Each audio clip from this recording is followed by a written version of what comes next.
and welcome back to Testa's Tuesday Tips. Today's tip isn't really for the taxidermist or the hunter that already knows the difference between horns and antlers. Why are some things called horns and why are some things called antlers? Okay? A lot of people call this horns, but this is really antlers.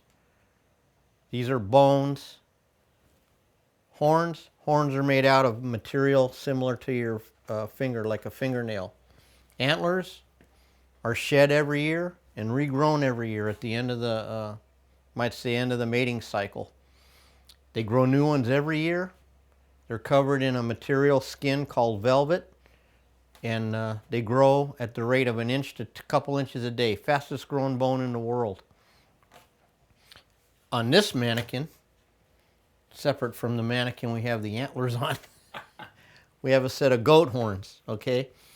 Goat horns, or all horns, sheep, goat, whatever, grow throughout the life of the animal, with the exception of a pronghorn antelope. So you see all these lines here, and all this cool stuff, and this discoloration. It comes from the color of the goat hair itself. As it grows up, it changes and solidifies. Now, they grow over what we call, this is a sheath, this is the core. The core comes all the way back and forms to a tip. It's hollow, porous.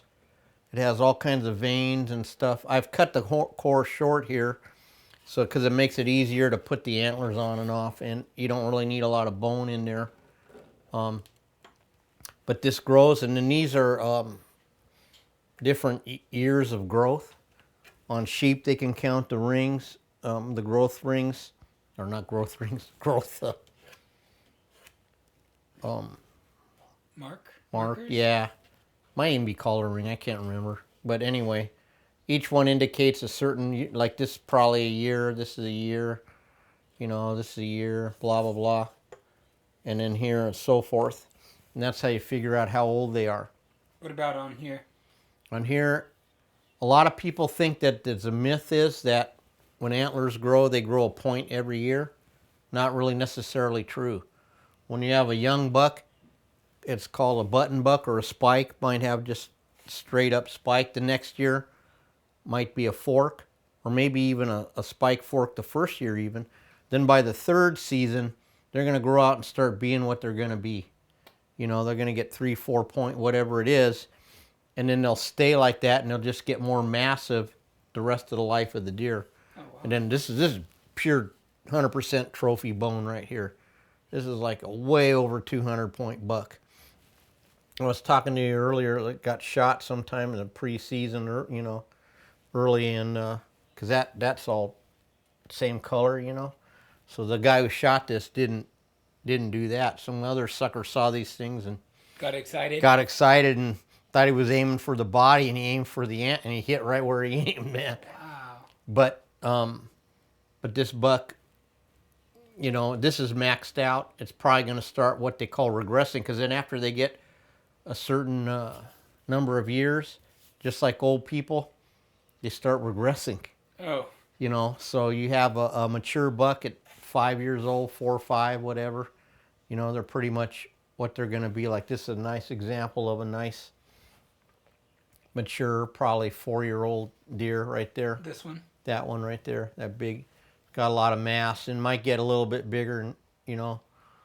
But then after that, it'll start going into regression, and what it means is it'll still have the same number of points and all that, but it'll start getting not quite as symmetrical looking. They get a little more asymmetrical, a little more wobbly looking. This is what guys dream about at night. Personally, I don't. I'm dreaming about other things. So, but most guys, deer hunters, is what they're dreaming about, you know. Or in case of this goat's about 36 inches. That's a bomber goat. I like to call them B-52s. Over 30 is like a trophy. 40 is like amazing number, but 36, this is a huge goat. So maybe some guys dream of old goats like this, but not me. Anyway, best goat I ever got was 39 3/4, almost 40 inches. Best one I ever done. Biggest I've ever seen, but I know they get bigger.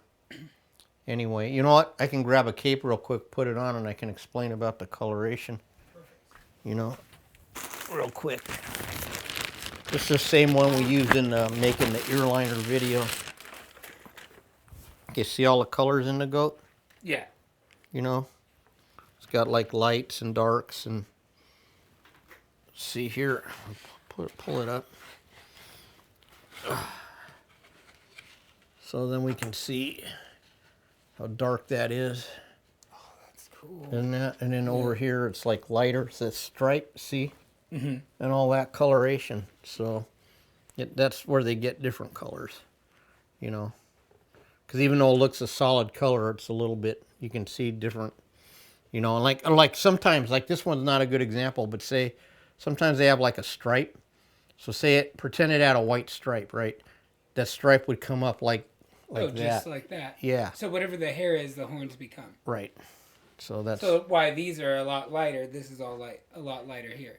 No. Now they get out, they just get dirtier, and they get. You can wash like, you know, the color back down a little bit. That's just aged out, and not aged out. See how polished that is? See, that's from rubbing on stuff. So it changes the color when they rub on stuff. It'll either pick up the color like light. Probably this goat, I don't know if it came from Texas or where, so it depends. And then of course the dirt stays in the grooves there. But here you could see where the color yeah, as it comes out more. See, you know. Right there. Yep.